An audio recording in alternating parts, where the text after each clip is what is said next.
యాదాద్రి భువనగిరి జిల్లాలో ముగ్గురు మహిళా దొంగల ముఠాను రాచకొండ పోలీసులు పట్టుకున్నారు.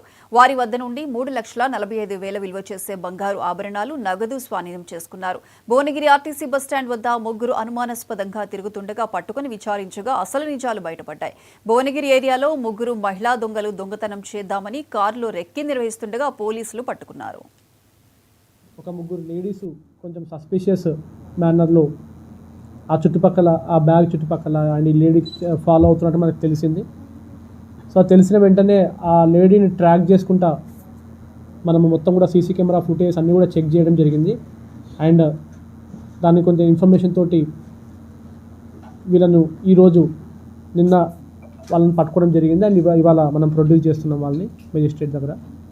సో వీళ్ళు క్రైమ్ చేసే పద్ధతి ఏంటంటే ఒక రద్దీ ఉన్న ఏరియాని సెలెక్ట్ చేసుకుంటారు. వీళ్ళు బస్ స్టాండ్ కావచ్చు, ఇంకేదైనా ప్లేసెస్ కావచ్చు, సెలెక్ట్ చేసుకొని అక్కడ ఈ లేడీసు వీళ్ళ చేతిలో చిన్న బేబీని కూడా పట్టుకొని వాళ్ళు డౌట్ రాకుండా వీళ్ళు వాళ్ళ చుట్టుపక్కల తిరిగి అవకాశం దొరికినప్పుడు వెంటనే వాళ్ళ బ్యాగ్లో ఉన్న విలువైన వస్తువుల్ని కూడా వాళ్ళు దొంగతనం చేయడం జరుగుతుంది. సో ఇప్పుడు వీళ్ళు ఇదివరకు చేసిన కేసెస్, వీళ్ళు గతంలో తిరుమల 1 టౌన్ పోలీస్ స్టేషన్లో 2 కేసెస్లో కూడా రిమాండ్ అయ్యి బయటకు వచ్చిన వాళ్ళు వీళ్ళు.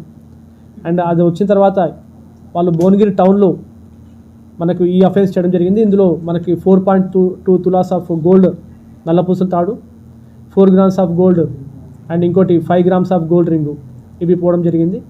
ఇది చేసిన తర్వాత వాళ్ళు కోరుట్ల పోలీస్ స్టేషన్ లిమిట్స్లో జగిత్యాల డిస్టిక్లో మరొక అఫెన్స్ కూడా చేయడం జరిగింది. అందులో 1.5 తులా గోల్డ్ చైన్ ఒకటి, 1/2 తులా చైన్ ఒకటి, 6 గ్రామ్స్ గోల్డ్ ఇయర్ రింగ్స్ ఒకటి, 0.8 గ్రామ్ గోల్డ్ లాకెట్. అండ్ దీనికి ముందు కూడా వాళ్ళు మేబాద్లో ఒక ఆటోలో అఫెన్స్ చేసి 40,000 రూపీస్ క్యాష్ కూడా దొంగతనం చేయడం జరిగింది. అండ్ ఇది కాకుండా ఫిబ్రవరి 6వ తారీఖు విశాఖపట్నం కమిషనరేట్ పరిధిలో గాజువాక పోలీస్ స్టేషన్ లిమిట్స్లో కూడా వాళ్ళు ఒక ఆటోలో తోటి ప్యాసింజర్లా కూర్చొని